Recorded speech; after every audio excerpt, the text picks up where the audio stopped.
बिस्मिल्लाहिर्रहमानिर्रहीम। अपना चेहरा नकाब में छुपाकर मैं अबॉर्शन के लिए आई थी। मैं इतनी जल्दी औलाद पैदा करके अपना फिक्र खराब नहीं करना चाहती थी। यह अमल मैं तीसरी बार कर रही थी जब डॉक्टर ने बोली, बच्चे की धड़कन आ चुकी है, इस नन्ही सी जान को मत मारो। मैंने उससे झिड़क कर कहा, तुम पैसों से मतलब रखो। इसी तरह 3 साल मजीद गुजर गए, शौहर और ससुराल वालों समेत। मुझे भी औलाद की तलब होने लगी, पर लाख कोशिशों के बावजूद मैं हामला न हुई। एक दिन नौकरानी का बच्चा पैदा हुआ। वो बच्चा मेरे पास लाई। उस बच्चे को देखकर मैं उस दिन को तरस रहा हूं जब मेरा प्यारा बेटा इस दुनिया में आएगा। मैं अभी थोड़ी देर पहले ही कमरे के अंदर दाखिल हुई थी कि शौहर की बातें दोबारा से स्टार्ट हो गई थी। मैंने बेजारियत से उसके चेहरे की तरफ देखा और उसे कहा, कुछ तो खुदा का खौफ करो। अभी हमारी शादी को 1 साल हुआ है और तुम्हें बेटे की फिक्र होने लगी है। तुम्हारा क्या दिल है कि बेटा पैदा करके मैं अपनी सारी अय्याशियां खत्म कर दूं। मेरा लहजा ना चाहते हुए भी तल्ख हो गया था। वो हैरानगी से मेरी तरफ देखने लगा। ये तुम किस लहजे में बात कर रही हो और किस तरह के अल्फाज का चुनाव कर रही हो? बच्चे की पैदाइश से तुम्हारी अय्याशियों पर ऐसा कौन सा असर पड़ जाएगा जो तुम इस तरह की कुफराना बातें कर रही हो?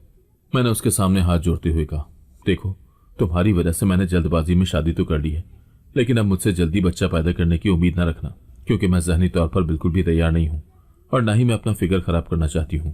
मैं नहीं जानती थी कि उस वक्त मैं गुस्से में क्या कह रही थी, मगर सच तो ये था कि शौहर की बात ने वाकई मेरा पारा हाई कर दिया था। निकाह के बाद हम दोनों ने बैठकर फैमिली प्लानिंग की थी, जिसके मुताबिक हम लोगों ने यह तय किया था कि 5 साल तक बच्चे को पैदा नहीं करेंगे और ये 5 साल हम अपनी जिंदगी को पूरी तरह से एंजॉय करेंगे। लेकिन अभी 1 साल भी पूरा नहीं हुआ था कि मेरे शौहर बच्चे का मुतालबा करने लगा था।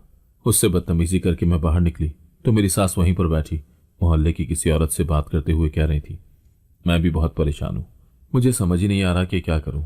अल्लाह ताला से रोज दुआ मांगती हूँ कि मेरी बहू की गोद भी भर दे, लेकिन लगता है कि अभी ठीक वक्त नहीं आया। इससे पहले कि वो मजीद कुछ और कहती, खाला फातिमा उन्हें डांटते हुए कहने लगी, क्या हो गया रशीदा, अभी तो तुम्हारी बीवी को यहाँ पर आए सिर्फ 7 महीने गुजरे हैं। वो छोटी भी है और कम उम्र भी। अभी उस पर इस तरह की जिम्मेदारी ना ही आने दो तो अच्छा है। जब वो थोड़ी सी मैच्योर हो जाएगी तब तुम। अरे अरे, ये कैसी बातें कर रही हो? मेरी सास वावेला मचाते हुए बोली, तुम्हें याद होगा तुम्हारी बहू 2 महीने के बाद ही प्रेग्नेंट हो गई थी और 1 साल के बाद तुम अपने पोते के साथ खेल रही थी।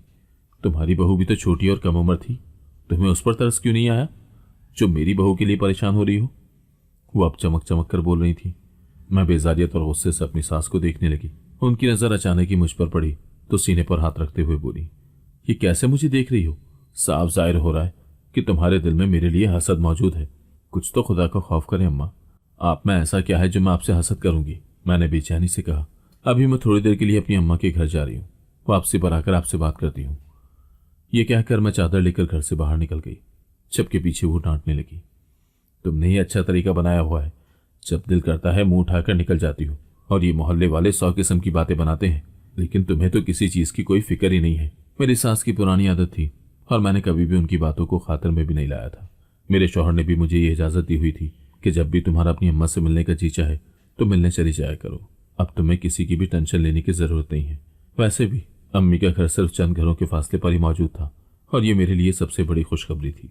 अभी घर के अंदर दाखिल हुई थी कि भाई की नजर मुझ पर पड़ी। तुम फिर से मुंह उठाकर आ गई हो, उसने गुस्से से कहा।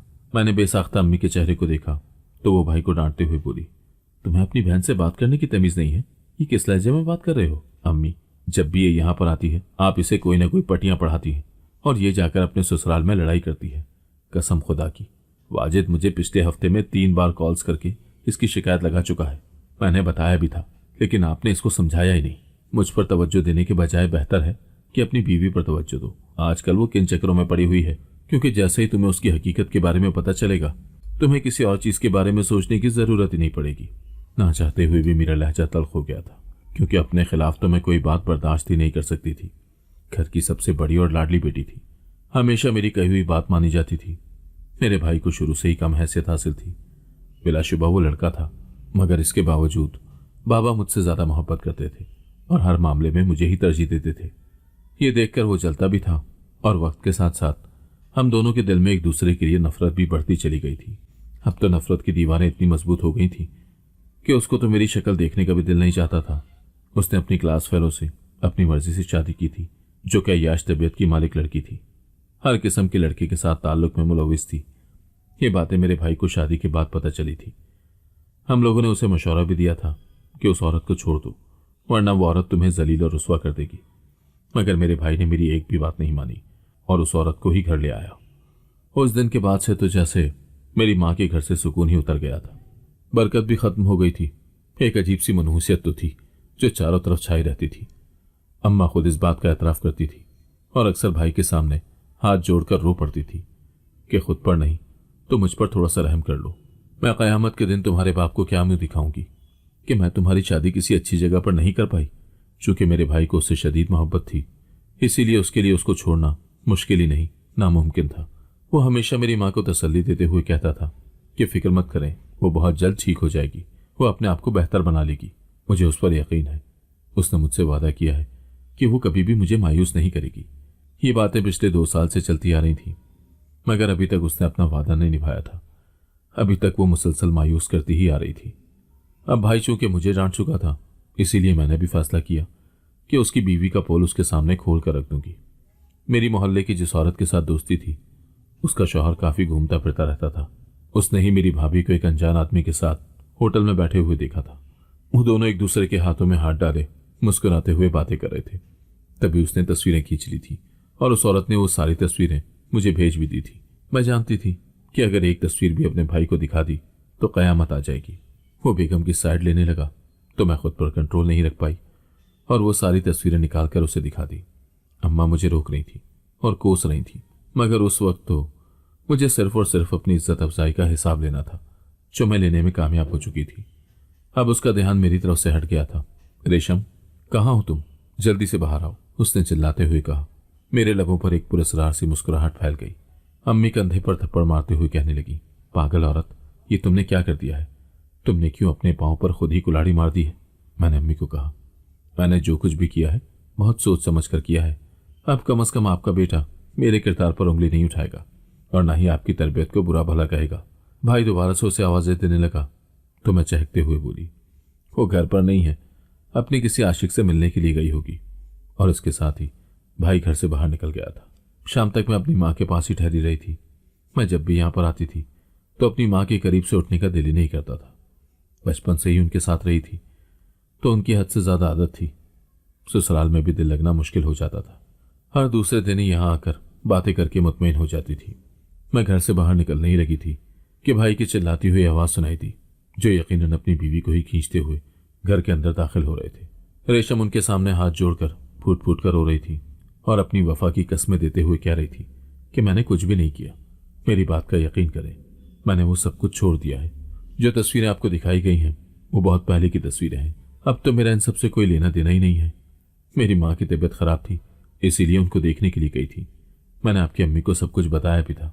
इस पर मैंने अम्मी को घूरा और आंखों ही आंखों में इशारा किया कि खबरदार जो आपने इस बात की गवाही दी। अम्मी के लिए अपनी औलाद से बढ़कर और कोई भी अजीज नहीं था, इसीलिए उन्होंने मेरी ही साइड ली और साफ मुकर गई कि उन्होंने इसे इजाजत नहीं दी थी। रेशम को मुंह हैरत से खुले के खुला रह गया था। वो बेयकीनी से हम माँ बेटी को देख रही थी। शायद उसे अंदाजा ही नहीं था कि हम उसके साथ इतना बड़ा धोखा करेंगे। तुमने जो कुछ भी मेरे साथ किया है, तुम्हें बहुत जल्द उसका हिसाब देना होगा। अल्लाह ताला की लाठी बेआवाज है। देखना, जब अल्लाह ताला का अजाब तुम पर नाजिल होगा, तुम्हें पता भी नहीं चलेगा और तुम जलील और रुस्वा हो जाओगे। जिस वक्त तुम्हें अपने नुकसान का अंदाजा होगा, उस वक्त बहुत देर हो चुकी होगी। वो झोली उठाकर मुझे बद्दुआएं दे रही थी, मगर मुझ पर तो उसकी किसी बात का असर ही नहीं हो रहा था। मेरे ज़हन में एक ही बात बैठी हुई थी कि जो इंसान खुद गंदा हो, उसकी बद्दुआएं दूसरे इंसान को नहीं लगती। मैंने उसे चिल्लाते हुए कहा, पहले अपनी पाक दामनी तो साबित कर लो। अब तो तुम्हें सदियां लग जाएंगी, लेकिन कभी भी तुम अपने शौहर को ये यकीन नहीं दिला पाओगी कि तुम उस इंसान से मिलने के लिए नहीं गई थी। न जाने क्यों मुझे बहुत खुशी महसूस हो रही थी। शायद इसलिए क्योंकि थोड़ी देर पहले तक वो सारी बातें मेरा भाई जो मुझे कह रहा था, अब मेरी जगह उसकी बीवी आ गई थी। मुझे इस पर जरा भी दुख नहीं है कि तुमने उसे वो तस्वीरें दिखाई हैं। दुख तो मुझे इस बात पर है कि वो मेरी बात पर यकीन नहीं कर रहा। मैं खुदा की कसम उठाकर कहती हूँ कि मैंने वो सारी हरकतें छोड़ दी हैं और मैं वाकई अपनी अम्मी से मिलने के लिए ही गई थी। वो फिर से शुरू हो गई तो मैंने भाई को बेजारियत से कहा, आपकी बेगम को झूठ बोलने की आदत भी है। जहां तक मुझे लगता है इसकी जबान का कोई फायदा नहीं है। आप इसकी जबान, खबरदार जो तुमने मुझे हाथ लगाने की भी कोशिश की। वो हलक के बल चिल्लाई थी। भाई का बेसाख्ता हाथ उठा और दोबारा से उसके चेहरे पर निशान छोड़ गया। वो बेहोश होकर जमीन पर गिर पड़ी। मैंने अम्मा को कहा, चले ठीक है, अब मैं चलती हूँ, काफ़ी देर हो गई है। बहुत जल्द आपसे दोबारा मिलने के लिए आऊँगी। भाई को मैंने आंख मारते हुए कहा था, अगर तुम्हें इस तरह की किसी भी किस्म की खबर चाहिए हो तो तुम मुझे व्हाट्सएप पर अनब्लॉक करके मुझसे रब्ता कर सकते हो। मैं तुम्हारी बीवी पर बहुत अच्छे तरीके से नजर रखूंगी और उसे कभी भी तुम्हें धोखा देने की इजाजत नहीं दूंगी। मैं जिस चीज को मजाक समझ रही थी, नहीं जानती थी कि ये मेरी जिंदगी में एक खतरनाक सूरत की शक्ल में दाखिल हो जाएगा। मैं जो सोचती थी कि ये बस मजाक उड़ाया और चीज खत्म हो गई, मैं नहीं जानती थी कि ये मजाक इंसान के पास लौट कर आता है और जब खुद इंसान को इस सब से गुजरना पड़ता है तब उसे अंदाजा होता है कि जिंदगी कितनी तकलीफदेह है, लोगों के अल्फाज कितने पुरअसर हैं और इंसान का दिल कितना नाजुक है। मैं खुद भी एक छोटे से दिल की मालिक थी। कोई भी बात मुझसे बर्दाश्त नहीं होती थी और फौरन आंखों में आंसू आ जाते थे, या अगर बर्दाश्त कर भी जाती थी तो गुस्से की सूरत में अपना मूड बहाल कर लेती थी। लेकिन दूसरों के मामले में ऐसा नहीं सोचती थी। मेरा दिल करता था कि सारी दुनिया मेरी गुलाम बनकर ही रहे। जो लोग मुझसे मोहब्बत करते हैं वो मेरे मातहत रहे। मैं जो कुछ भी कहती रहूं वो सब कुछ करते रहे। घर के अंदर दाखिल हुई तो वहां पर सोबिया बैठी हुई थी, जो मेरे कॉलेज की फ्रेंड थी। मैं उससे बहुत ज्यादा इंप्रेस थी। उसकी शादी को तकरीबन 7 साल गुजर गए थे, मगर अभी तक उसने अपना फिक्र बरकरार रखा हुआ था। मैंने उससे इंप्रेस होकर ही फैसला किया था कि 5 साल के बाद ही बच्चा पैदा करूंगी। उससे पहले तो इस बारे में सोचूंगी तक नहीं। वो मेरे पास आई और गले मिलते हुए कहने लगी, तुम तो दिन ब दिन बहुत खूबसूरत होती जा रही हो, बस बच्चा पैदा ना करना, वरना तुम्हारी सारी खूबसूरती ढल जाएगी और तुम्हारा शौहर भी तुमसे दूर हो जाएगा। मैंने उसे कहा, टेंशन ना लो, मैंने तुम्हारी बात को अपने पल्लू से बांध लिया है और जहां तक मेरे शौहर का सवाल है तो वो मरकर भी मुझसे नफरत नहीं कर सकता। उसे हर बार लौटकर मेरे पास ही आना होता है। वो जहां मर्जी चला जाए, मगर वो कभी भी मुझे भूल नहीं सकता। मेरे लहजे में फख्र था और मान था। देखो, मर्द पर अंधा एतमाद इंसान को कभी भी नहीं करना चाहिए, क्योंकि बाज़ औक़ात यह एतमाद इंसान को टुकड़े टुकड़े कर देता है। तुम अपने शौहर को यूं खुलेआम ना छोड़ो, बल्कि उस पर नजर रखो। देखो वो क्या करता है, कहाँ जाता है, किससे बात करता है, उसके किस तरह के दोस्त हैं, उसका लड़कियों से राब्ता है या नहीं। मेरी सहेली किसी एक्सपर्ट की तरह मुझे मशवरे दे रही थी, जबकि मैं एक लापरवाह इंसान की तरह उसकी बातें एक कान से सुनकर दूसरे कान से निकाल रही थी। मैं इन सारी चीजों पर यकीन नहीं रखती थी और ना ही मुझे कोई खास दिलचस्पी थी। मैं अपनी जिंदगी में मगन रहने वाली लड़की थी। मैं इस डर से अपने शौहर का मोबाइल भी चेक नहीं करती थी कि अगर खुदा ना खास्ता कुछ ऐसा वैसा निकल भी आया तो टेंशन सिर्फ और सिर्फ मेरे लिए ही पैदा होगी। मेरे शौहर को तो कोई मसला नहीं होगा। बस इसी तरह से जिंदगी गुजरती जा रही थी। मैं चाहती थी कि बस गुजरती ही चली जाए। बच्चों का झंझट तो वैसे भी मुझे पसंद नहीं था। मेरे भाई की एक ही बेटी थी। मेरा बिल्कुल भी उसे प्यार करने का दिल नहीं करता था, बल्कि उसे देखती थी तो गुस्सा आता था। अम्मा अक्सर ही मुझे डांटती और कहती थी, जब तुम्हारे अपने बच्चे पैदा होंगे तब तुम उनका क्या हाल करोगी। मैं चिढ़कर जवाब देती थी कि मैंने बच्चे पैदा ही नहीं करने, बल्कि मैंने तो सारी जिंदगी ऐशी में गुजारनी है। अम्मा मेरे मुंह पर हाथ रखती और बेचैनी से कहती, अच्छी अच्छी बातें अपने मुंह से निकाला करो, कबूलियत के वक्त का पता नहीं होता। मुझे डर है कहीं तुम्हारी कही बातें कबूल ही ना हो जाए। अम्मी जान, अगर कबूल करते हैं तो ठीक है, इसमें मेरा ही फायदा होगा। मैंने उनके सामने दोबारा से बेवकूफ़ी का मुजाहरा किया था। बेसाख्ता अम्मी का हाथ उठा और मेरे चेहरे पर निशान छोड़ गया। खबरदार, जो दोबारा कभी तुमने ये बात अपने मुंह से निकाली। औरत का वजूद एक बच्चे के बगैर नामुकम्मल होता है। वो औरत जो एक बच्चे को जन्म नहीं दे सकती, उसकी कोई हैसियत नहीं होती। ना तो ये माशरा उसको कबूल करता है और ना ही उसका शौहर उसे इज्जत देता है, बल्कि उसकी हकीकत तो ये होती है कि हर वक्त ही उसके सर पर एक तलवार लटकती रहती है कि उसका शौहर किसी भी वक्त किसी भी औरत से निकाह कर सकता है, क्योंकि मर्द को अपनी नस्ल बढ़ाने के लिए एक ऐसी औरत चाहिए होती है जो बच्चा पैदा कर सके। औरत कितनी ही खूबसूरत, कितनी ही वफादार क्यों ना हो, लेकिन अगर उसमें यह नुक्स मौजूद हो तो समझो कि वो दुनिया की सबसे बदकिस्मत तरीन औरत बन जाती है। तुम कभी भी अपने लिए इस तरह की दुआ ना करना। मुझे डर है कि तुम्हारी दुआएं पूरी ना हो जाए। अम्मा बहुत ज्यादा डरी हुई थी, जबकि मुझ पर इस बार भी उनकी बातों का कोई असर नहीं हो रहा था। मैं लापरवाही से कह रही थी, आप जो भी कह रही हैं ये ठीक हो सकता है, मगर मेरे ख्यालात इस तरह के नहीं हैं। मैं बिल्कुल मुख्तलिफ सोचती हूँ, क्योंकि मैं न्यू जनरेशन की थी और जानती थी कि अगर फिगर का नाम अम्मी के सामने लिया तो अम्मी जूता उतार लेंगी और मुझे इतना मारेंगी कि मेरे जहन से ये नाम ही मिटा देंगी। इसीलिए मैंने एहतियात करने का इरादा किया। दिन गुजरते चले जा रहे थे और मेरे शौहर की फरमाइशों में भी इजाफा होता चला जा रहा था। अब तो मेरी रोने वाली शक्ल बन जाती थी और मैं उसके सामने हाथ जोड़ते हुए कहती थी कि खुदा के लिए खामोश हो जाओ, इस तरह की बातें करके मुझे परेशान न किया करो। मेरे लाख इनकार के बावजूद भी मेरे शौहर ने अपनी ख्वाहिश पूरी कर ली और फिर तकरीबन 1 ही महीने के बाद मैं हामला हो गई। ये बात मैंने सब लोगों से ही छुपा कर रखी हुई थी। मैं जानती थी कि अगर ये बात इन लोगों को बता दी तो एक नई मुसीबत मेरे गले आकर पड़ जाएगी। उस दिन मेरी तबीयत बहुत खराब थी। मुझे बार बार उल्टियां हो रही थी। मेरी सास के लबों पर मुस्कुराहट छाई हुई थी। उन्हें मुस्कुराता हुआ देखकर मुझे बहुत गुस्सा आने लगा। मैंने उन्हें कहा, यहां मुझ पर सांस लेना दुश्वार हो रहा है और आप यूं खुश हो रही हैं जैसे आपको कोई बहुत बड़ी खुशखबरी मिल गई हो। वो हंसते हुए बोली, खुशखबरी ही तो मिली है, तुम मेरे पोते की मां बनने वाली हो। ये कोई छोटी खबर तो नहीं है। मैं जो पानी पी रही थी, पानी मेरे मुंह से किसी फुहारे की तरह निकला। ये आप क्या क्या नहीं है? अभी तक तो मैंने डॉक्टर से चेकअप भी नहीं करवाया और ना ही मैंने कुछ निशानियां देखी हैं। वो फिर से खुलकर मुस्कुराने लगी और कहने लगी, देखो बेटा, अपने तजुर्बे की बुनियाद पर मैं तुम्हें बता रही हूँ, डॉक्टर कितना ही पढ़ लिख क्यों ना जाए, लेकिन उसका तजुर्बा मुझसे ज्यादा नहीं हो सकता। पिछले 3 दिनों से तुम्हारी तबीयत खराब है। जब पहले दिन तुम्हें उल्टी हुई थी तभी मुझे अंदाजा हो गया था, मगर मैं सब्र कर रही थी और देखना चाहती थी कि आखिर ये सिलसिला कब तक चलेगा। खैर, आज तो मुझे यकीन हो गया है। बस जल्दी से मेरा पोता इस दुनिया में आ जाए, मैं उसके छोटे छोटे हाथों के साथ खेलूं, उसके माथे पर भूसे दूं और उसे अपने सीने से लगाऊं। वो उस वक्त अपने ख्यालों में खोई ये बातें कर रही थी। मैं बेजारगी से उनकी बातें सुन रही थी। पता नहीं लोगों को बच्चों में क्या दिखता है जो इतना पागल हो जाते हैं। मैंने फिर से गुस्से से सोचा, अम्मी की बातों को अभी मैं मुकम्मल तौर पर भुला चुकी थी। हमेशा ही ऐसा होता था, मैं कभी भी अपना नुकसान नहीं देखती थी, बस वही काम करती थी जो करने के लिए दिल चाहता था। अभी भी मैं एक ऐसी औरत को कॉपी कर रही थी जो एक बहुत बड़ी बिजनेस वूमन थी। जी हाँ, मेरी वो दोस्त है जिसकी बात मानकर मैंने भी फैसला किया था कि अपना फिगर ठीक रखूंगी। उसकी कुछ दिन पहले ही तलाक हुई थी, मगर उसे तो जैसे कोई फर्क ही नहीं पड़ रहा था। इद्दत भी उसने पूरी नहीं की थी और घर से बाहर निकल गई थी। वो अपनी बहुत बड़ी कंपनी संभाल रही थी जो यकीनन उसके शौहर ने ही उसके नाम की थी। अपनी जिंदगी में बहुत मगन और बहुत खुश थी। यूं लगता था जैसे कोई गम उसे छूकर ही न गुजरा हो। कभी कभार तो मुझे उसे देखकर बहुत हैरत भी होती थी। जब वो मर्दों के साथ शाना बशाना चलने की बातें करती थी, मैं भी आजाद ख्याल थी, हद से ज्यादा आजाद ख्याल, लेकिन कभी भी ये करने की जरूरत नहीं की थी।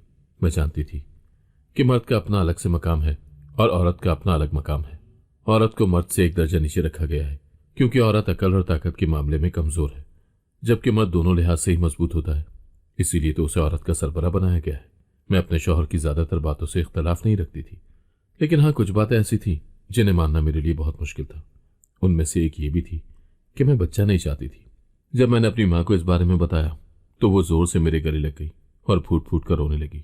मुझे लग रहा था कि शायद उन्हें भी ये बच्चा नहीं चाहिए। अंदर ही अंदर मैं खुश हो रही थी कि चलो मेरा काम आसान हो गया है। मगर जब उन्होंने मुझे ये कहा कि मैं तुम्हारे लिए बहुत खुश हूं और सबसे बढ़कर ये कि मैं नानी बनने वाली हूं, मुझसे ये बर्दाश्त नहीं हुआ। मुझसे ये बर्दाश्त नहीं हो रहा। जल्दी से मेरी गोलियां ले आओ, इससे पहले कि मुझे हार्ट अटैक आ जाए। अम्मा की बात सुनकर बेसाख्ता मैंने अपने सीने पर हाथ रखा और उन्हें कहा, ये कैसी बातें कर रही हैं? अल्लाह ना करे कि आपको कुछ हो। अगर आपको कोई नुकसान पहुंचना ही है तो वो आपके पास आने से पहले मुझे पहुंच जाए। अम्मा की खुशी में कोई तब्दीली वाकई नहीं हो रही थी। मैंने जब कहा कि मैं बच्चा पैदा करने के लिए तैयार नहीं हूं तो वो हैरत और खौफ के मिले जुले तासुरात लेकर मेरे चेहरे की तरफ देखने लगी। बेटा, ये तुम क्या कह रही हो? इस बात का क्या मतलब है? अगर तुम इसे पैदा नहीं करना चाहती तो तुम क्या इसे मार दोगी? मैंने जोरों शोर से हाँ में सर हिला दिया था। इसके साथ ही अम्मा ने मुझे थप्पड़ मारा और कहा, मैं तुम्हें कभी भी अपने मासूम बेटी की कातिला नहीं बनने दूंगी। खबरदार जो तुमने उसे नुकसान पहुंचाने की कोशिश की, वरना मैं तुम्हारी सास और ससुर को जाके सब कुछ बता दूंगी। तुम्हारी अय्याशियां खत्म हो जाएंगी, तुम्हारा शौहर तुमसे दूर हो जाएगा, सब लोग तुमसे नफरत करने लगेंगे। उनकी धमकियां हमेशा ही कारामद होती थी। इस बार भी मैंने उनकी बात मानने का फैसला किया, लेकिन इसके साथ साथ मैंने उन्हें नसीहत भी की थी कि अब मेरे घर वालों से इस बारे में कोई बात नहीं कीजिएगा, चूंकि वो मेरे शौहर से नाराज थी और मेरे घर आना जाना भी नहीं था। इसीलिए अब कोई भी चुगली इधर से उधर नहीं होती थी। मैं जानती थी कि भाभी मेरी सारी बातें सुन रही है। जब अम्मा वहां से चली गई तो मुझे अपने नाम की पुकार सुनाई दी। पलट कर देखा तो वहां पर मेरी भाभी खड़ी थी। वो चेहरे से थोड़ी परेशान नजर आ रही थी। मैं उनसे बात नहीं करना चाहती थी, मगर पता नहीं ऐसी कौन सी कशिश थी जो मैं उनकी तरफ खिंचती चली गई। मैंने अपने लहजे को नॉर्मल रखने की हर मुमकिन कोशिश की थी, मगर इसके बावजूद मेरे लहजे में बेजारियत छा गई थी। वो मेरे सामने आंसू बहाने लगी और कहने लगी, देखो, मुझसे जो कुछ भी हुआ है मैं उस पर बहुत ज्यादा शर्मिंदा हूं। मैं तुम्हारे साथ बदतमीजी नहीं करना चाहती थी, मगर मैं गुस्से में आ गई थी। और तुम जानती हो कि मेरा गुस्सा किस कदर सख्त है। गुस्से में मैं किसी को भी खातिर में नहीं लाती। मैंने कहा, मुझे भी माफ कर दे, मुझे भाईजान से आपकी शिकायत नहीं लगानी चाहिए थी। वो एक छोटी सी बात थी जिस पर मैंने बहुत बड़ा हंगामा बना लिया था। वो मेरे हाथ पर हाथ रखते हुए बोली, चलो माजी में जो कुछ हुआ था वो दोनों भूल जाते हैं। अब वो वापस नहीं आ सकता और ना ही उसके असरात हमारी जिंदगी को तब्दील कर सकते हैं। बेहतर है कि अब हम हाल की तरफ तवज्जो देते हैं।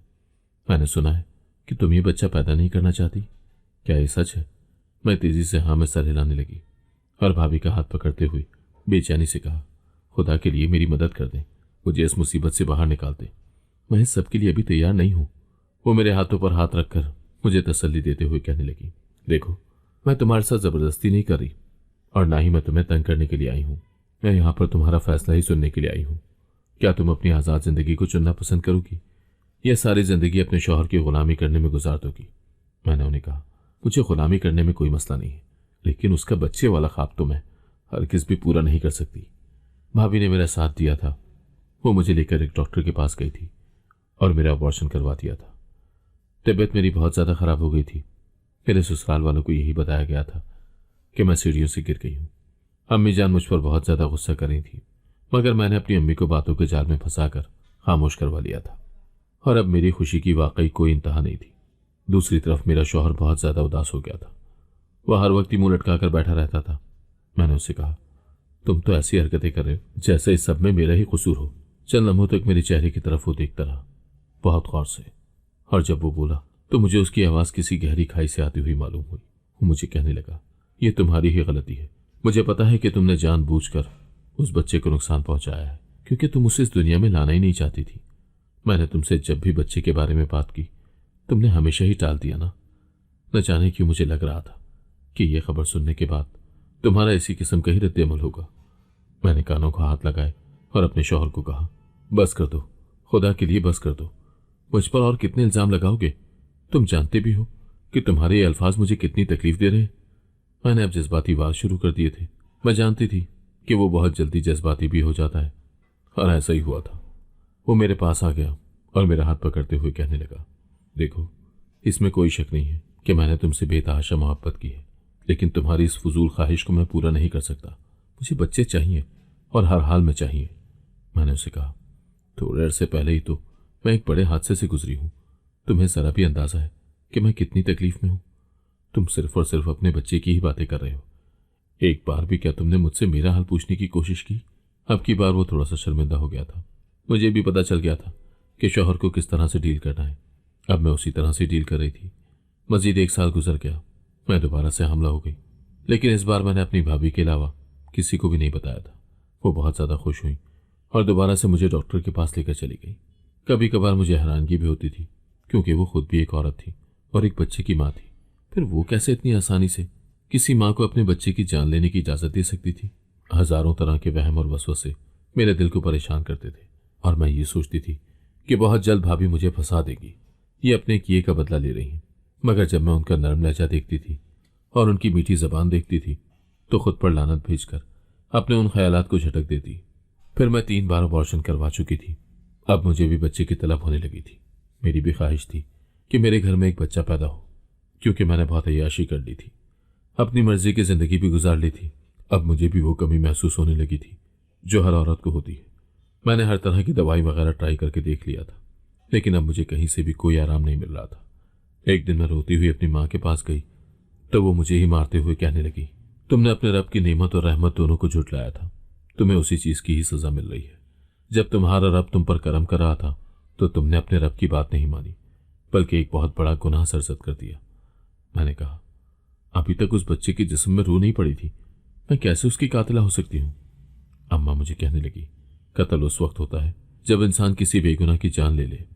अरे उस बच्चे की वजह से तो ना तुम्हारी जान को कोई खतरा था और ना ही तुम्हें किसी किस्म की तकलीफ थी, फिर तुमने उसे क्यों मारा? अब देखो, सारी जिंदगी तुम बच्चे के लिए तरसती रहोगी। मुझे वो औरत अपनी माँ महसूस नहीं हो रही थी, क्योंकि कोई भी माँ अपनी बेटी को हद से ज्यादा बद्दुआएं नहीं देती। मैं रोती हुई अपनी भाभी के पास गई तो वो भी मेरा मजाक उड़ाते हुए कहने लगी, माफ करना, लेकिन तुम्हारी हरकतें ही ऐसी थी, तुम्हारे साथ ये सब कुछ होना चाहिए था। मैं उनसे इख्तलाफ करना चाहती थी, उनसे बहस करते हुए कहना चाहती थी कि आप ही तो वो औरत थी जिसने इस सब में मेरा साथ दिया था। अब आप कैसे मुझे गलत कह सकती हैं?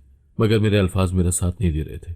किसी न किसी हद तक मैं भी ये बात जानती थी कि मेरी भाभी ने मेरे साथ जबरदस्ती नहीं की थी, बल्कि उन्होंने तो एक छोटी सी पेशकश मेरे सामने रखी थी। अपनी मंजिल तक पहुंचने का तो बहुत पहले ही मैं फैसला कर चुकी थी। उन्होंने तो बस मुझे जरा सा रास्ता दिखाया था। उसके बाद तो मैं खुद ही चल पड़ी थी, कभी न रुकने के लिए। अक्सर ही ख्वाब में मुझे छोटे बच्चे दिखाई देते थे जो रो रहे होते थे और मुझे अम्मा कहकर पुकार रहे होते थे। जब मैं सोकर उठती थी तो मेरे दिल में यह ख्याल बैठा होता था कि ये वही बच्चे हैं जिनको मैंने जान से मारा है। तब मैं रोती पीटती थी, पछताती थी। मेरे पास इसके अलावा दूसरा कोई रास्ता मौजूद नहीं था। मेरे लिए मेरा गम हल्का भी हो जाता, लेकिन मेरे शौहर का रवैया भी एकदम ही बदल गया था। अब वो पहले की तरह मेरी तरफ तवज्जो नहीं देता था और ना ही उसे मेरे हुस्न की कोई फिक्र थी। लगता था कि अम्मी की कही हुई बात सच हो रही है कि औरत एक बच्चे के बगैर नामुकम्मल होती है। वो कितनी ही खूबसूरत क्यों ना हो, उसकी खूबसूरती मर्द को उस वक्त तक अट्रैक्ट नहीं करती जब तक वो उसे औलाद न दे दे। मेरा शौहर अब मेरी ज़ात में बिल्कुल भी दिलचस्पी नहीं लेता था। खुदा जानता था कि उसकी मसरूफियात किस तरह की हो गई हैं। मैं जब भी उसके पास जाकर बैठती थी तो वो उठकर चला जाता था। ये देखकर मेरा दिल दुखता। अपनी सास के पास जाती तो वो मुझे ताने देते हुए कहती कि जब तुम अपने शौहर को औलाद ही नहीं दे सकती तो तुम कैसे ये सोच सकती हो कि तुम्हारा शौहर तुमसे मोहब्बत करेगा। एक दिन तो उन्होंने मुझे बहुत ज़्यादा खौफजदा कर दिया था। वो मेरे कानों में सरगोशी करते हुए कहने लगी, मुझे पता है तुम अपने 3 बच्चों को ज़ाया कर चुकी हो। मुझे लगा था कि मेरे कदमों के नीचे से ज़मीन निकल गई है। बेसाख्ता मैंने उनकी तरफ देखा तो वो इत्मीनान भरी मुस्कुराहट अपने लबों पर सजाते हुए कहने लगी, फिक्र मत करो, मैं तुम्हारे शौहर को शिकायत नहीं लगाऊंगी और ना ही तुम्हारा रिश्ता खराब होने दूंगी, क्योंकि मैं जानती हूं कि किस्मत खुद ही तुम्हारे साथ एक ऐसा चक्कर खेलेगी कि तुम्हारे पास पछताने के अलावा दूसरा कोई रास्ता नहीं बचेगा। उन्होंने मेरे कंधे पर हाथ रखा और मुझे झिझोड़ते हुए कहा, तीसरे बच्चे की नन्ही सी धड़कन चलने लगी थी।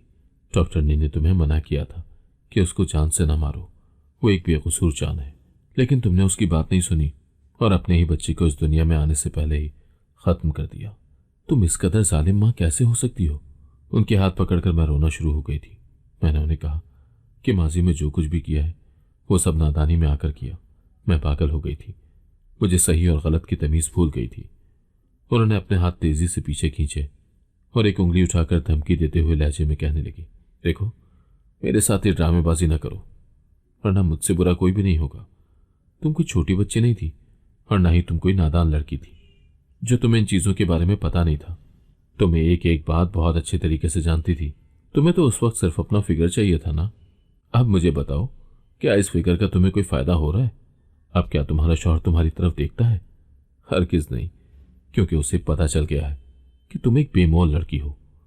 मुझे शदीद जिल्लत का एहसास हो रहा था, सब कुछ जानते हुए भी कि मेरी ही वजह से हुआ है, फिर भी मैं इल्जाम किसी और के सर पर डालना चाहती थी।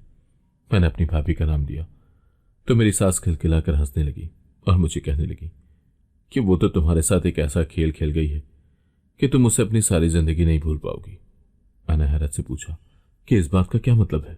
मेरी भाभी कहाँ चली गई है जो आप ऐसी बातें कर रही हैं?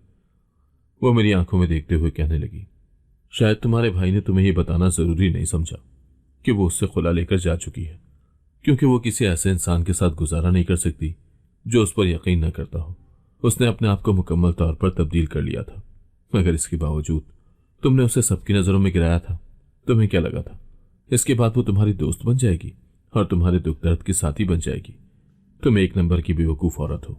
उसने जानबूझकर तुम्हें डॉक्टर के पास जाने के लिए उकसाया था, क्योंकि वो चाहती थी कि तुम कभी भी बच्चे की नेमत की खुशी न चख पाओ। और देखो, वो इसमें कामयाब भी हो चुकी है। उस शाम मैं अपने घर चली गई तो अम्मा से भी सामना हो गया। उन्हें भी हकीकत के बारे में पता था। वो भी मुझे डांटने लगी और तब मुझे ये भी पता चला कि भाभी ने सब लोगों को इस बारे में बताया है। मुझे सिर्फ और सिर्फ अपने शौहर से ही डर लग रहा था। मैं उसके रद्द-ए-अमल से खौफजदा हो रही थी और सबसे ज्यादा परेशान करने वाली चीज ही तलाक थी। मुझे डर था कि कहीं गुस्से में वो मुझे 3 बोल बोलकर हमेशा के लिए अपने घर से ही बाहर ना निकाल दे। इस सूरत हाल में मैं कहाँ जाती? अम्मा की तबीयत बहुत खराब रहती थी। उनकी जिंदगी मौत का कुछ पता नहीं था। वो हर वक्त ही रोती रहती थी और मुझे यही कहती रहती थी कि बेटा, तुम अपने घर में ही रच बस जाओ, कभी भी कोई ऐसी गलती न करना जिसके बाद सारी जिंदगी के लिए तुम्हें पछताना पड़े। मैंने तुम्हें बहुत कुछ सिखाया है, मुझे उम्मीद है कि तुम उस पर अमल भी करोगी। मेरी तरबियत को गंदा न करना। जब मैं अपनी माँ के घर से निकल रही थी तब उन्होंने मुझे ये सारी नसीहतें की थी। मैंने खुद से वादा भी किया था कि मैं उनकी बातें मानूंगी, लेकिन फिर वक्त गुजरने के साथ साथ कब मेरी ज़हनियत तब्दील हो गई मुझे खुद ही अंदाज़ा नहीं हो सका। मगर अब मुझे पता चल रहा था कि मैंने अपनी ज़िंदगी सिर्फ और सिर्फ गुमराही और रुसवाई में गुजारी है। काश उस वक्त मैं एक छोटा सा बच्चा इस दुनिया में ले आती तो आज मेरी ज़िंदगी में सुकून होता, मेरा शौहर मेरे पहलू में मौजूद होता, मेरी सास मेरी इज्जत करती और मेरी भाभी भी अपने घर में मौजूद होती और एक इज्जत भरी जिंदगी गुजारी होती। मगर सारी कहानियां ही उस एक कत्ल से शुरू हुई थी जो मैंने किया था। काफ़ी दिनों से मैं ये नोट कर रही थी कि नौकरानी अब सफाई करने के लिए नहीं आती थी। एक दिन मैंने अपनी सास से पूछा कि क्या माजरा है, आप उसे किस चीज़ के पैसे देते हैं? तो वो मुस्कुराने लगी और कहने लगी, अपने शौहर से इस बारे में सवाल करो, मैं तुम्हें कुछ भी नहीं बता सकती। मैंने उन्हें कहा, आप ही वो औरत थी जिसने उस नौकरानी को इस घर में सफाई करने के लिए बुलाया था। अरे तुम्हें किसने कहा है कि मैंने उसे यहां पर बुलाया था? तुम्हारी भाभी उसे यहां पर छोड़कर गई थी।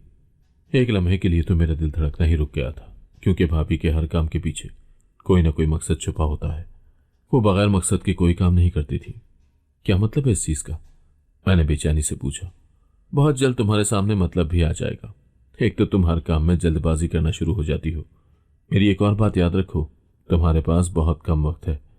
जितना जल्दी हो सके अपना इलाज करवाओ, क्योंकि अगर तुम सेहतयाब ना हुई तो तुम्हारा शौहर दूसरी शादी भी कर सकता है। ये बात सुनकर मेरे कदमों के नीचे से जमीन निकल गई। मैंने तेजी से नफी में सर हिलाया और माँ जी को समझाते हुए कहा, वो मुझ पर कितना ही गुस्सा क्यों ना कर ले, लेकिन वो कभी भी मेरा हक किसी और को नहीं देंगे। वो मुझसे बहुत मोहब्बत करते हैं। आप जानते नहीं हैं कि उन्होंने कितनी मुश्किलों से मुझे हासिल किया था। उस वक्त मेरे बाबा जान जिंदा थे और ये रिश्ता करने के लिए तैयार ही नहीं हो रहे थे। उसने मेरे घर के कोई 25 चक्कर लगाए थे, जिसके बाद मेरे बाबा जान माने थे। मेरे लहजे में उस वक्त फख्र और गुरूर मौजूद था, और होता भी कैसे ना। मैं जानती थी कि मैं अपने शौहर की मनचाही बीवी हूं, मगर दिल में कहीं एक थोड़ा सा खौफ छुप कर बैठा हुआ था कि कहीं मैं उसके दिल से उतर तो नहीं गई, कहीं उसका दिल मुझसे भर तो नहीं गया। ये सारे सवालात मैं अपनी सास से करके उन्हें मजीद चैन नहीं देना चाहती थी, इसलिए ये बातें मैंने अपने दिल में ही दबा दी। रात के वक्त मैंने अपने शौहर से इस बारे में बात करने का फैसला किया था। वो जब घर के अंदर दाखिल हुआ तो मुस्कुरा रहा था। मुझे देखकर उसकी मुस्कुराहट गायब हो गई। मैंने ये चीज़ अच्छी तरह से नोट की थी।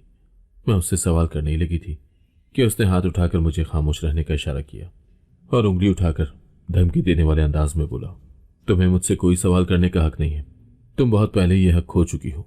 मैंने उससे कहा, ये तुम किस तरह की बातें कर रहे हो? तुम तो मुझसे मोहब्बत करते थे। वो तेजी से बोला, मैं एक कातिला से कभी मोहब्बत नहीं कर सकता, और अगर माजी में मुझसे इस तरह का कोई गुनाह हो गया है तो मैं बहुत ज्यादा शर्मिंदा हूं। तुमसे माफी चाहता हूं। उसे भी इस बात की खबर हो चुकी थी कि मैंने अपने तीनों बच्चों को जान से मार दिया है।